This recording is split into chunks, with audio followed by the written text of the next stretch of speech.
함께하는 묵상 2022년 1월 12일 형통하기 원한다면 창세기 39장 2절, 3절, 23절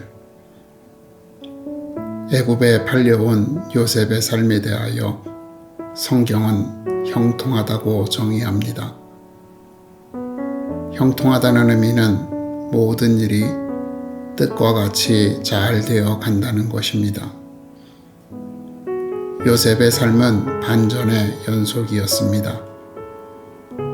여러 번의 위기가 찾아왔습니다. 하지만 그때마다 위기를 딛고 일어서 한 단계 더 높이 올라섰습니다. 이렇게 그에게는 모든 일이 그의 삶을 풍성하게 하는 밑바탕이 되었던 것입니다. 그렇기에 그의 삶을 가리켜 형통하다고 한 것입니다. 요셉이 이렇게 형통할 수 있었던 이유는 하나님께서 함께 하셨기 때문입니다. 또한 그는 함께 하시는 하나님께서 자신의 삶을 돌보시며 이끄시고 계심을 믿고 확신하였습니다. 이 두 가지 믿음과 확신이 있었기에 그는 유혹에 넘어가 죄에 빠지지 않을 수 있었던 것입니다. 자기의 함정에 빠지지 않고 주어진 삶, 맡겨진 일에 책임을 다하고 성실하고 정직하게 행동할 수 있었던 것입니다. 보디발의 집에 팔려왔을 때 비관하고 절망하며 낙심하고 있지만은 않았습니다. 주어진 삶에 최선을 다해 살았습니다. 하나님의 함께 하심을 믿고 어떤 일이든지 성실과 정직으로 하였던 것입니다. 그렇기에 그 모습이 보디발의 신뢰를 얻게 하였던 것입니다. 그리하여 그 집안 전체 살림을 책임지는 사람이 되었습니다. 이 사실은 보디발이 얼마나 요셉을 신뢰하였는지를 보여주는 것입니다. 만일 요셉이 조금이라도 자신을 위하여 거짓말하거나 도둑질하거나 게으름 피웠다면 집안의 살림을 전부 맡기지 않았을 것입니다. 이런 그의 삶의 자세는 감옥에 가서도 동일하였다고 23절은 우리에게 알려주고 있습니다. 이처럼 요셉은 하나님의 함께 하심과 인도하심을 믿고 확신하며 그 삶을 하나님께 맡기고 언제나 정직과 성실함으로 주어진 삶을 살았던 것입니다. 그럴 때 하나님께서 형통한 삶으로 인도하신 것입니다.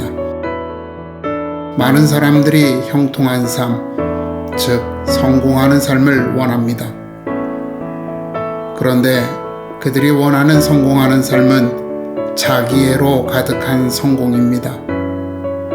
그렇기에 그들은 성공에 집착합니다. 성공을 위해 지켜야 할 것들을 외면하고 수단과 방법을 가리지 않는 이유입니다.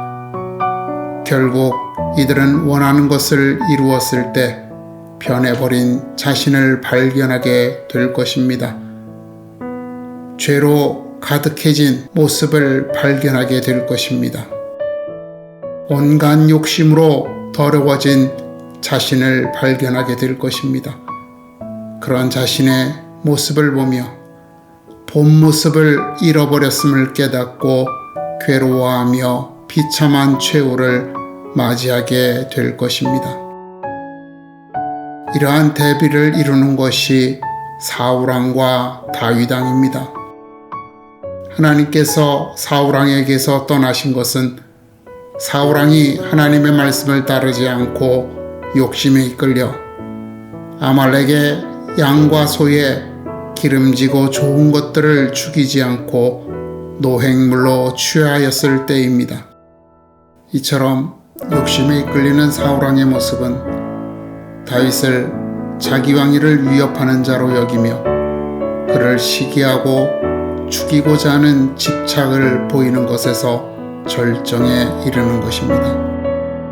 그는 이 집착에 이끌려 다윗을 죽이기 위해 평생을 뒤쫓다가 결국 블레셋과의 전쟁에서 패한 후 스스로 목숨을 끊게 되었습니다.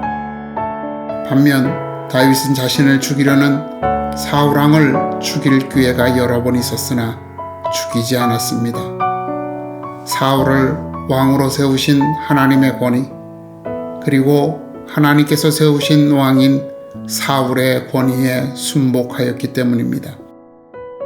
하나님께서 그 삶을 주관하심을 믿는 이 삶은 그를 위대한 왕으로 칭송받는 자가 되도록 하였던 것입니다. 모든 일이 뜻대로 되기를 원하십니까? 그렇다면 하나님께서 당신과 함께 하시며 그 삶을 주관하심을 믿고 어떤 환경에서든지 하나님과 사람 앞에 정직과 성실로 행동하세요. 하나님께서 역사하셔서 그 삶을 통하여 신뢰를 얻게 하시고 그 신뢰가 평판이 되게 하시며 당신을 하나님의 사람으로 세상 가운데 우뚝 서게 하실 것입니다.